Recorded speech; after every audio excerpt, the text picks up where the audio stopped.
Tune into Raising Wisdom, where we embark on a journey of enlightenment and introspection. Get ready to elevate your understanding, embrace life's challenges, and unlock the true potential of your being. In a world where gossip rules, we are grateful that you came back to shine the gems on your crown, here on Raising Wisdom, where wisdom is free.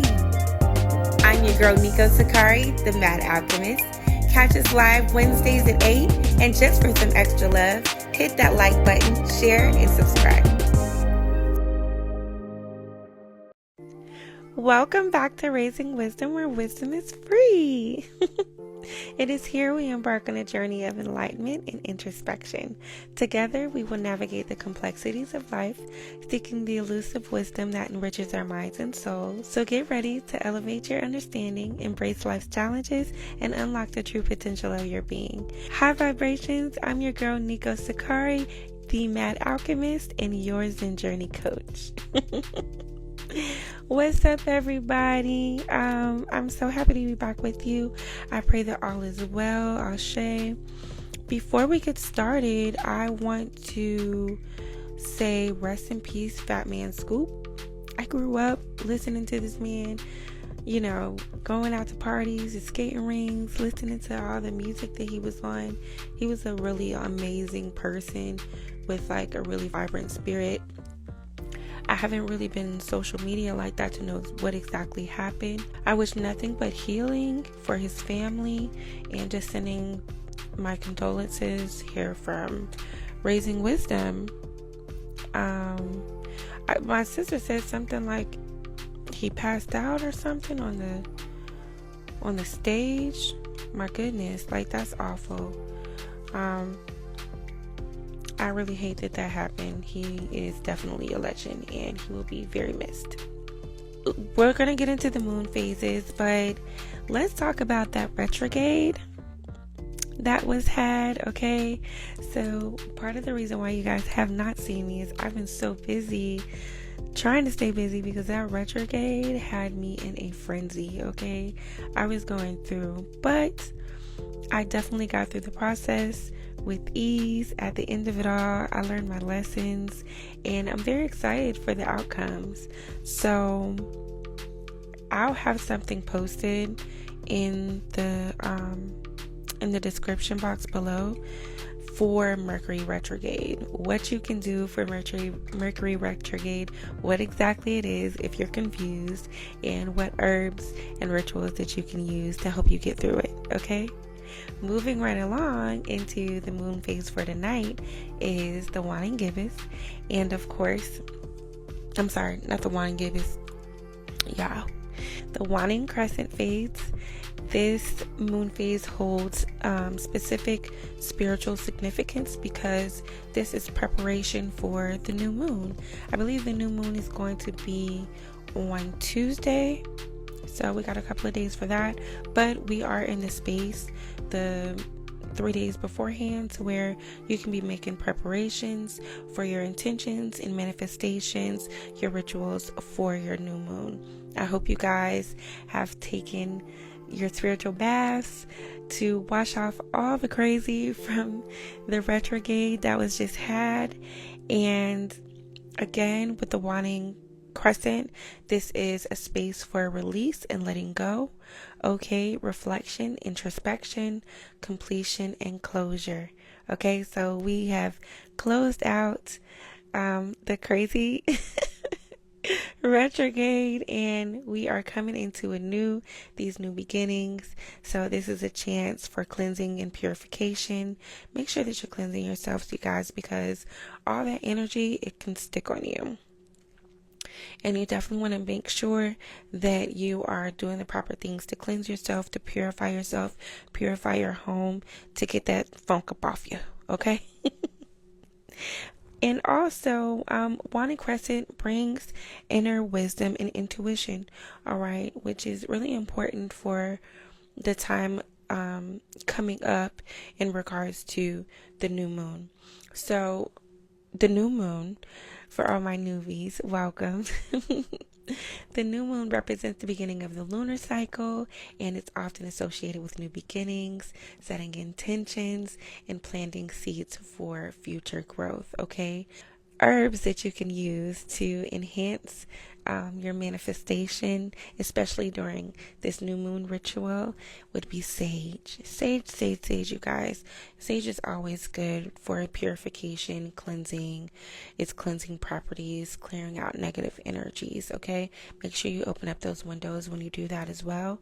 The lavender for soothing, calming everything down, peace, and relaxation. The lavender calms the mind and allows for clearer intention setting, okay? So make sure you have your lavender on deck. Also, rosemary. We love our rosemary, okay? This is linked to mental clarity and memory, right? So don't be acting crazy during retrograde. You need some clarity. So make sure you have some rosemary. You can put it outside your doorstep. You can cleanse with it. Cleanse your home with it. You can also put it into your spiritual baths as well. All right. And mugwort, we love our mugwort. With all the shenanigans that just happened, you want to cleanse that energy. Make sure that you're dreaming well. It's aligning with your visions. It's aligning with your manifestations. Okay. It's also, of course, our favorite thing to enhance psychic abilities. You can use that in a tea. All right. Not too much. Make sure that you're taking the proper dosage. Cinnamon and bay leaves. So of course we love our bay leaves because this is for writing down our intentions and burning them. Okay, so if you're not privy to how this works, you would take a bay leaf, you write your intentions on them, and you're gonna burn it up. It's just a common practice for manifestation, and it works. So maybe you should try it if you haven't already. Of course, cinnamon, we love cinnamon because that brings on abundance, plenty of abundance. So make sure you're sprinkling that cinnamon on those intentions if you're writing them down in regards to success and prosperity. When you want to manifest abundance, get that cinnamon, sprinkle it on there and light that candle, baby, okay? So I wish you all well in your rituals and your manifestations, your prayers, and your intention setting in this new moon that's approaching. Also, I want to add something as well with our whole Mercury retrograde, with the waning crescent. Before diving into what you need to do for this new moon, and very much making sure that you guys are cleansing yourselves and forgiving whatever transpired in that craziness. So the Mercury retrograde is often associated with communication breakdowns, okay? Technological problems and mishaps, misunderstandings, a huge sense of confusion and delays, okay? So things seems like they're at a standstill, they're not moving forward, lots of issues in the communication aspect. So things may have been said, done, and forgiveness needs to take its place in this waning crescent. That way, when you are cleansing yourself and you're cleansing your space, you have forgiven and hopefully ask for forgiveness if necessary. Okay? Again, I will have that stuff down in the description box so that you all can take a better look at that. Copy it, paste it, do whatever you like with it, okay?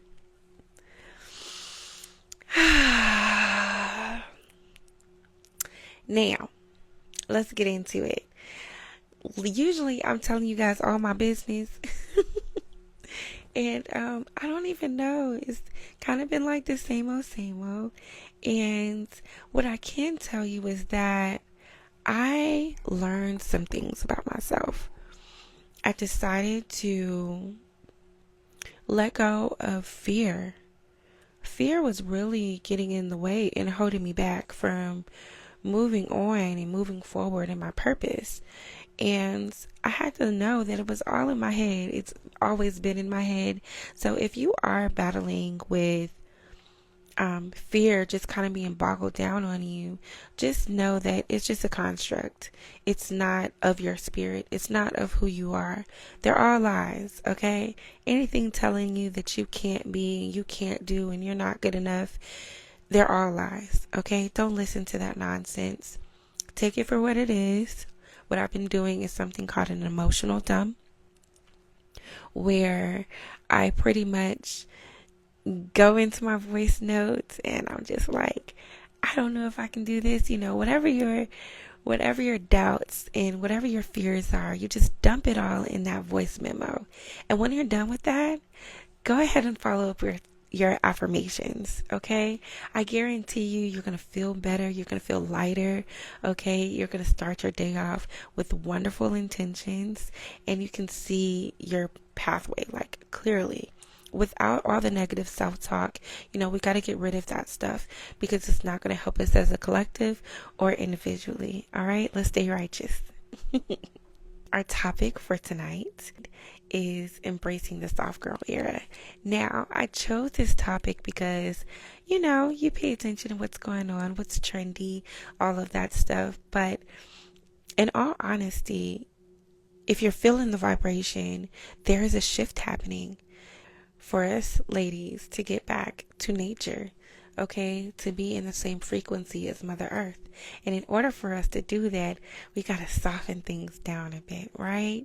But it's not necessarily our fault on how we got there in the first place into a masculine, fitting role. And we're going to talk a lot about that, okay? We're going to talk a little about that because I'm not going to hold you guys for that long. So let's get into it. I want to break some things down to you. Embracing a soft life, okay? Because often, that's what you hear. I want a soft life. What does that even mean? What does that look like for you? What does a soft life look like for you? Is that a soft life by yourself? Is that a soft life with your man? What does it look for you or woman? Okay, we don't discriminate over here. Embracing a soft life for a woman means prioritizing gentleness, self-care, and emotional well-being while honoring her innate feminine qualities. Okay, so we want to hold on to our feminine when we're developing our insight on what a soft life looks like for us. Okay, we're not monetizing things, we're not materializing things. We're talking about from the inside and out. So by fully surrendering to divine femininity, a woman can experience a profound transformation. Okay, so her mind becomes more attuned to inner wisdom and creativity, fostering a deeper sense of self-awareness and peace. That's essentially what a lot of people are looking for right now. A lot of ladies are looking for some peace. It's just like one huge tornado just spiraling inside of all of us because of all the generational pressures, all the expectations that we have put on ourselves along this journey, along this time. And what I find so beautiful about this transformation of us getting back to our divine feminine is that it feels so good. It feels so good to just be woman. It feels so good to just thrive in that softness. Okay? Essentially, that softness is a security. Okay? It's actually the most vulnerable that we can be. And there's power in vulnerability. But we're going to get to that later. Okay, so her body responds with increased vitality and sensuality, okay, as she learns to honor its rhythms and needs. Spiritually, she connects more deeply with nature, her inner power, and the interconnectedness of all things. This holistic shift allows her to move through life with greater grace, authenticity, and purpose, embracing both her strength and softness in equal measure. So I think sometimes just people equate, or ladies will equate, being submissive to being weak or being soft to being weak. Ladies, we are absolutely allowed to be soft. We are absolutely allowed to feel comfortable in our submissiveness. That does not mean that we become a slave. I think for myself, that means that you just surrender and let go of that masculinity, you just kind of let that be taken care of by the masculine energies, okay? Please let me know in the comments, what does it mean for you to be submissive? When you hear that word, submissive, how does it make you feel? Does it make you cringe? Like, is it weird for you? Is it no problem for you? Is it sexy to you? How does it make you feel? Okay? Please let me know in the comments. I really want to check that out and see what's happening.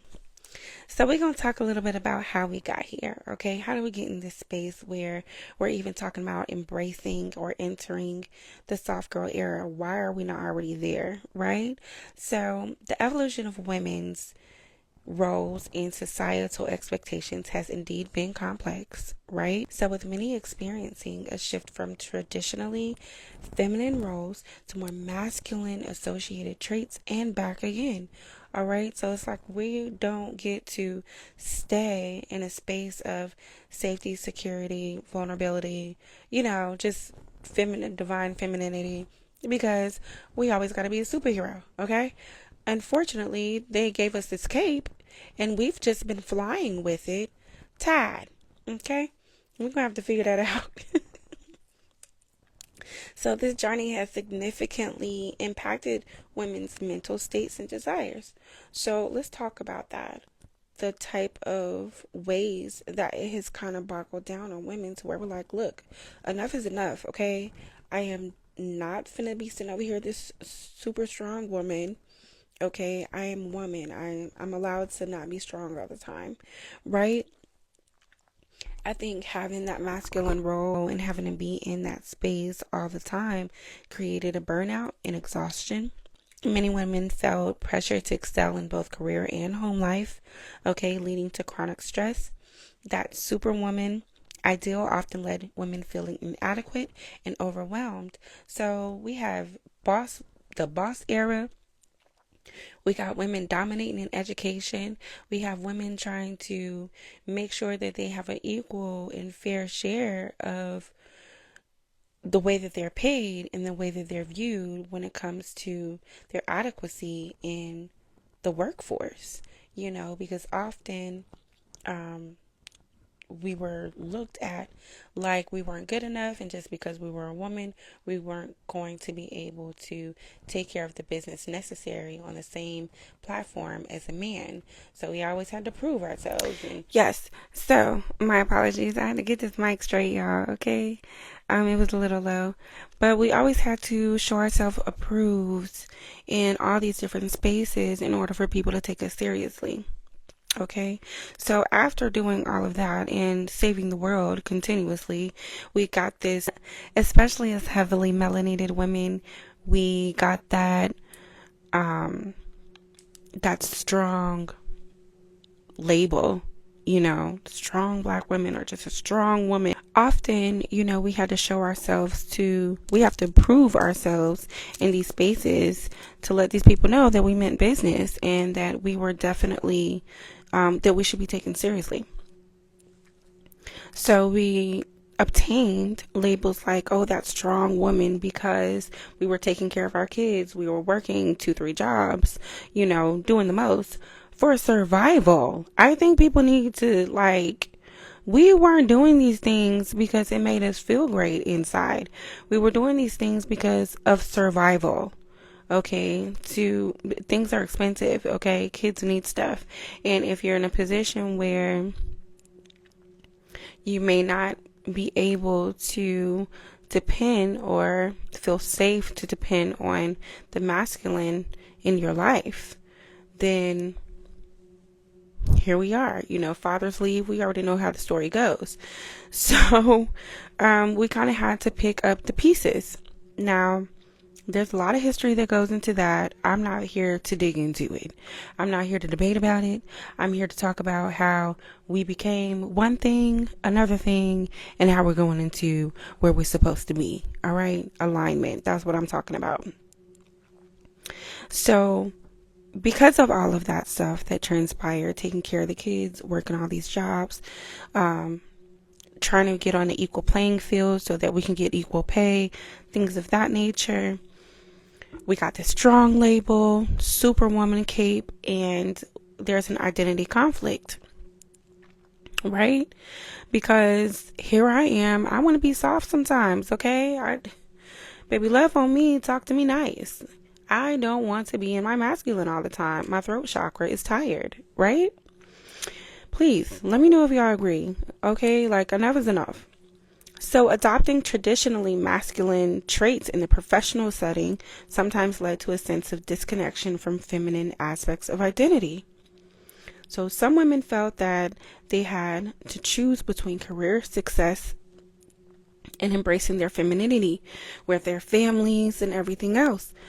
And that's like being in between a rock and a hard place, because how can I navigate between being the head of household or being the breadwinner, or having to be in this 50-50 relationship, even so, like, where I am required to not only put my all at home, but I'm also required to put my all out into the world, into the workplace. What do I have left for myself? And oftentimes we don't have a damn thing left for ourselves, okay? Which leads to the depression, the anxiety, and the identity conflict. So with the soft girl era, I love it so much because it is a reevaluation of what success looks like. You know, success isn't only defined by how much money we got in our pocket or how bossed up we are, but by the other things that are priceless, you know, things that money cannot buy. And that is our confidence. That is the way that we feel about ourselves. You know, that's the self-love, the self-care, how we're treated, how others view us, how we are able to show up for our families. You know, these things are priceless. And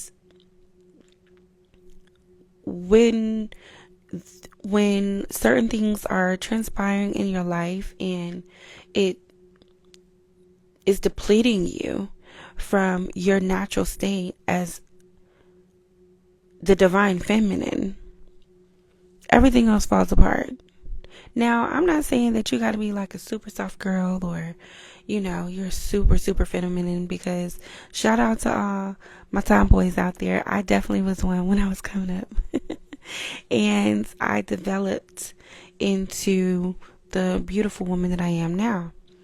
What I'm saying is that after years of chasing career-oriented goals, many women began questioning if this path is truly led to fulfillment.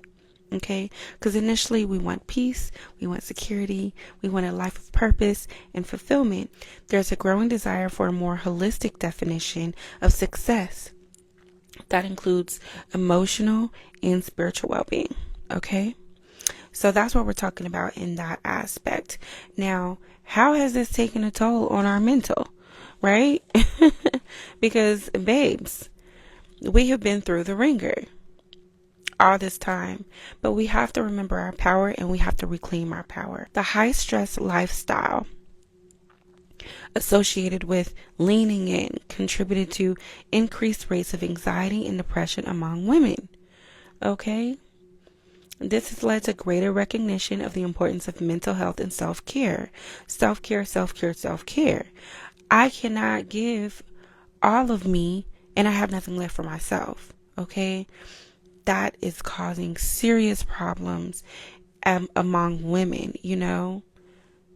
We go to the bottle, we self-cope, you know, in whatever ways that looks like. We hold things in, we don't have a safe space to let it out.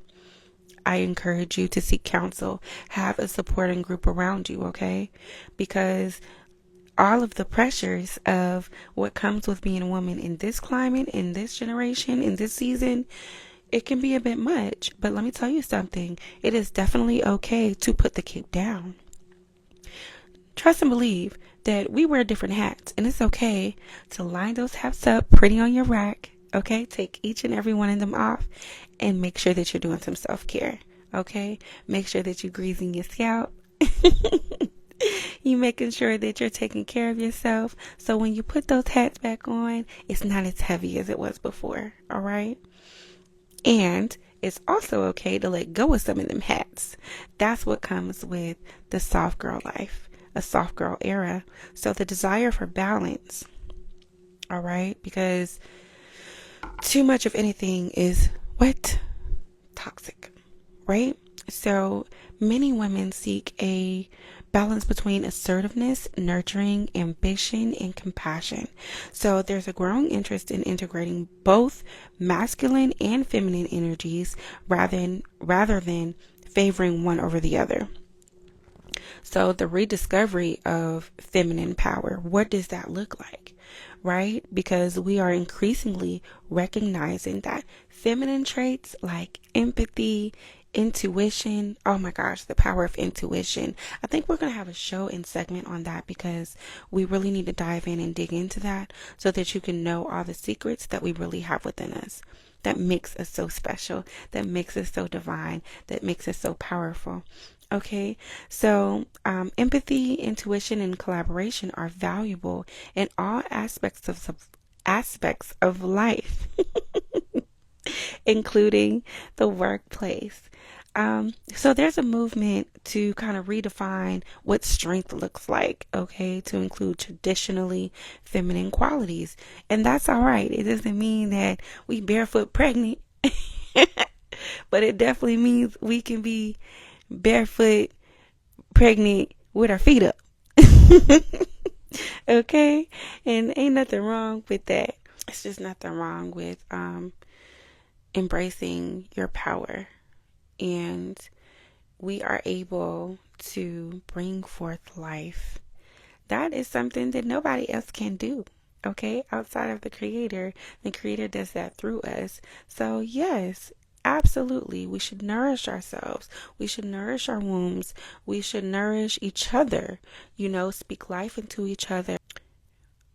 Making sure that we have the strength and the energy to pour back into others and to take care of our homes, because honey, you cannot pour from an empty cup.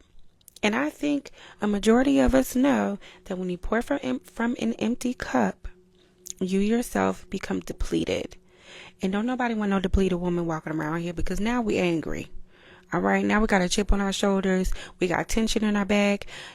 It ain't good, right? Y'all already know what I'm talking about. So we're trying to shy away from that. We're getting away from that.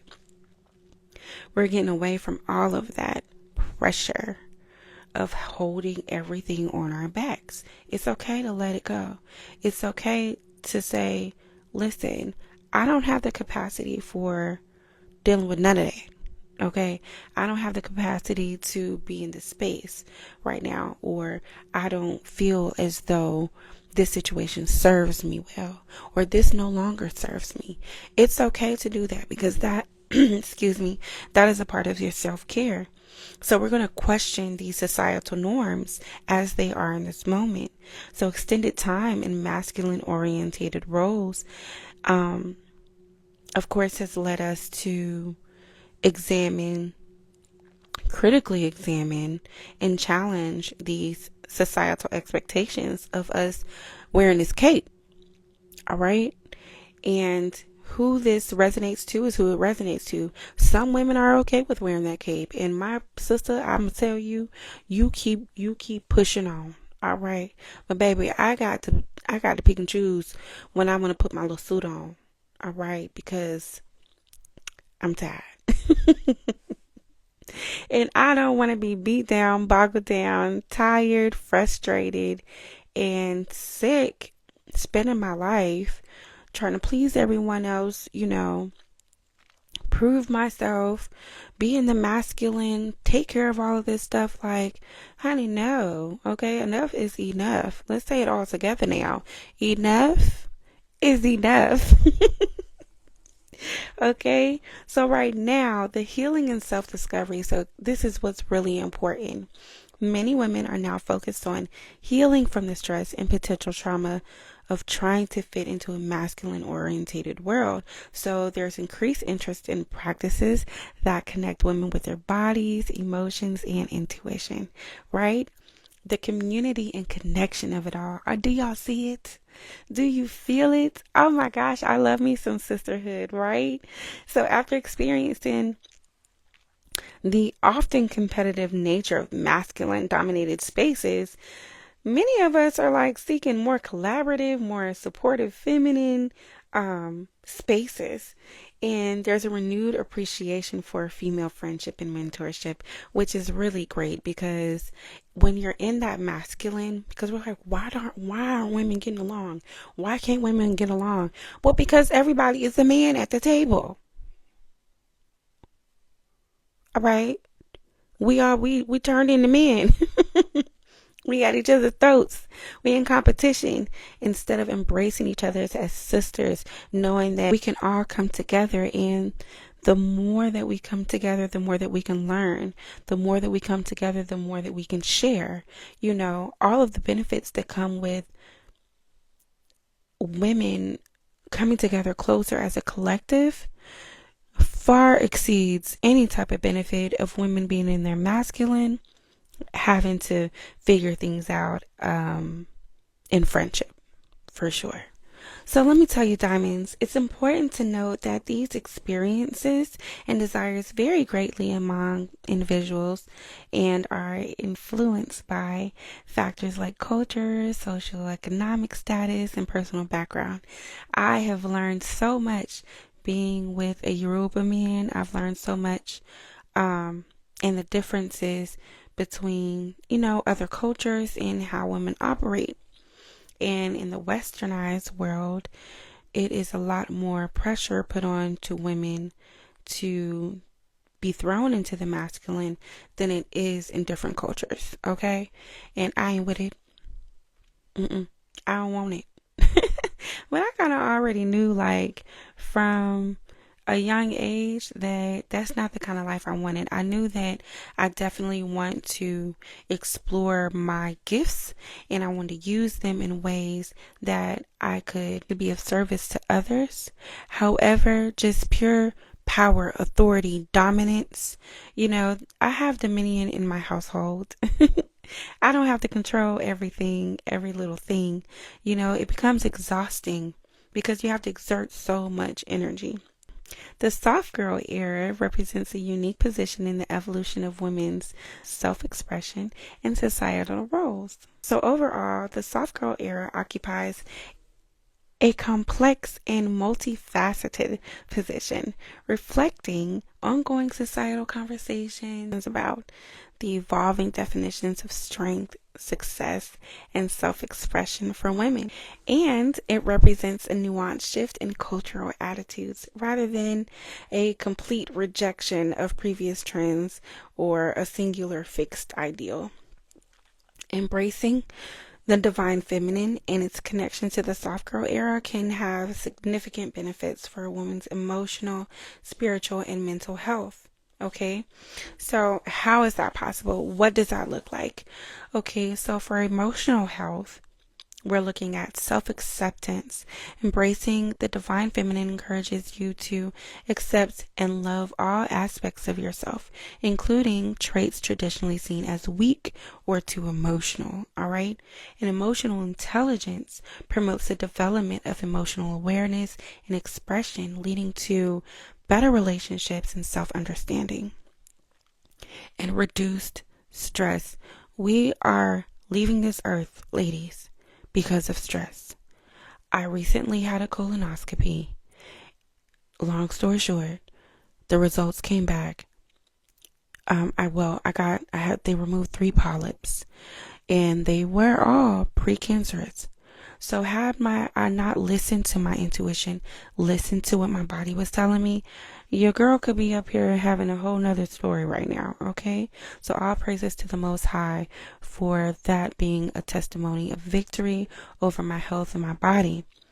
Stress, you guys, it will kill you. Heart attacks, strokes, heartbreak, all of that, okay? So by valuing self-care and gentleness, we may experience less pressure to constantly perform, constantly be on the platform to perform or meet external expectations. It is not your job to meet everybody's expectations. It is your job to stay true to yourself, to take care of your family, all right? And to make sure that you are in a space with the Creator to be able to evolve and stand in your purpose. That's what you should concern yourself with, okay? Everything else, if you do have the capacity to extend yourself further, then that's a bonus. Because just your existence and just the power in your existence is enough, okay? So let's talk about spiritual health, right? My favorite thing. So the connection to intuition.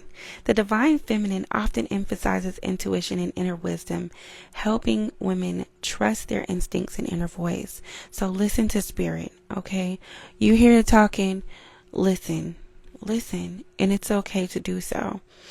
You'll find yourself, we often find ourselves when we talk about our first mind, like I should have listened to my first mind, and you don't listen to your first mind and you end up in the space that you didn't want to be in, right? Okay? Listen to first mind. That's spirit talking to you, all right? And it's okay to take heed. That gets you out of trouble, and that's where wisdom come in. Here on Raising Wisdom, where wisdom is free, we heed the spirits, all right? The holistic view of life, it encourages a more interconnected view of life, fostering a sense of unity with nature and others, okay? And ritual practices, if you may, many divine feminine practices involve rituals that can provide a spiritual grounding and meaning.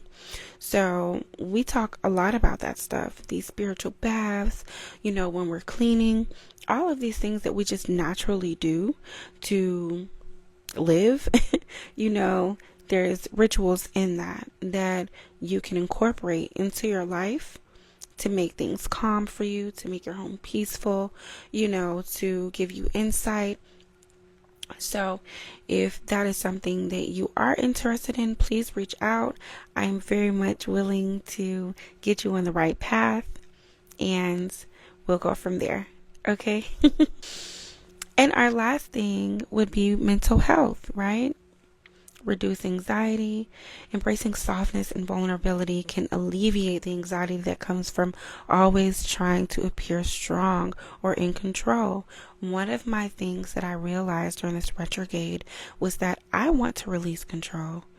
When I release control, I don't have to feel like I always have to uphold an expectation, uphold a standard, because it just sucks when you're disappointed because that expectation wasn't met. But who are you? Like, calm down, Tink. You know what I'm saying? Calm down. So releasing that control, you don't have to be in control of everything. It's okay to let people misunderstand you. It's okay to sit back and see what's going to transpire next. They didn't want to listen to your advice. Guess what? Let them figure it out for themselves. But you ain't finna kill yourself trying to control another person's actions, all right? All we can do is make sure that we maintain ourselves, maintain our households, nurture our partners, our loved ones, and stay in tune, stay righteous, okay? Improve self-esteem. So valuing feminine qualities can boost self-worth. I'm telling you what I know. All right, especially for those who felt undervalued in more masculine oriented environments. Yeah, it's a huge shift. Yeah, it takes a little practice. Practice makes perfect though. But one step at a time in embracing your femininity, one step at a time in embracing your vulnerability, one step at a time giving yourself grace. All right, and you'll be able to release all of those pressures of the masculine incorporated mindfulness that you've kind of had to adopt all this time, unlearn and relearn. And there's nothing wrong with that, right? We are constantly growing. Well, we will want to be constantly growing, I hope. Okay, so when it comes to mindfulness, many divine feminine practices incorporate mindfulness, like meditation, prayer. These are things that we already naturally do. All right. But when we're doing these things, we want to be in a space where it embodies peace. We want to embody that peace. okay, that we're seeking, the peace that we're looking for, we want to embody that first, okay? By embracing these aspects, women can find greater self-compassion and reduce self-criticism. So more positive self-talks because you're doing your affirmations, okay, regularly. Improved ability to set boundaries and prioritize your needs, okay? Making sure that you're putting yourself first, because if you fall, the queendom falls, the kingdom falls, okay? You are the queen. You are the most important piece on that chessboard. All right. And if you falling apart, baby, everything else is going to be falling apart. Hence the state that we find ourselves in, in our current condition. But we're doing better and we're getting back. We're healing. And, that's all that we can ask of ourselves. Forgiveness, for everything that we didn't know. And we just move forward in righteousness. So enhanced creativity and self-expression, deeper, more authentic relationships, a stronger sense of purpose and connection to something larger than themselves, and improved resilience in the face of challenges. So that vulnerability, that softness, it gives us power. It gives us power because we're standing in our truth. All right. And we standing 10 toes down. And we're demanding a change. We're demanding for us not to have to exert all of our energy into this world in order to be seen, heard, felt, and loved. You understand what I'm saying? So it's important to note that embracing the divine feminine or adopting a soft girl aesthetic isn't just about rejecting other aspects of oneself or adhering to a strict set of rules. This doesn't look just one way. That's what I was saying earlier for the ladies that want a soft girl life that are tomboys. You know what I'm saying? This doesn't look just one way, okay? This is not a gang. Rather, it's about expanding one's understanding of strength, beauty, and fulfillment and finding a more balanced, authentic way of being that honors all aspects of our identity. Okay, so that's all I have for you guys in regards to this subject matter. I hope that you have learned some things and you're able to think and meditate on what we've learned. Okay, I do have some affirmations for you. 4, of course. Number 1, I embrace my feminine energy, finding strength in my softness and power in my vulnerability. I embrace my feminine energy, finding strength in my softness and power in my vulnerability. Number 2, my intuition guides me wisely. I trust and honor my inner voice. My intuition guides me wisely. I trust and honor my inner voice. Number 3, I nurture myself with love and compassion, knowing that self-care is a sacred act. I nurture myself with love and compassion, knowing that self-care is a sacred act. And number 4, as I surrender to my divine feminine nature, I blossom into my most authentic and radiant self. As I surrender to my divine feminine nature, I blossom into my most authentic and radiant self. Ooh, that feels so good, right? Ladies, let's get into it. I'm really excited for the path that we're going in, and I love y'all so much. I'm so grateful for all my sisters. I'm so excited for all of us as well in this journey of entering the soft girl era. I'm excited for us, and I'm proud of us for standing strong, for guiding each other, for holding our hands through this process so that we can see a better tomorrow. And the women of today will be loved the right way, respected, and well.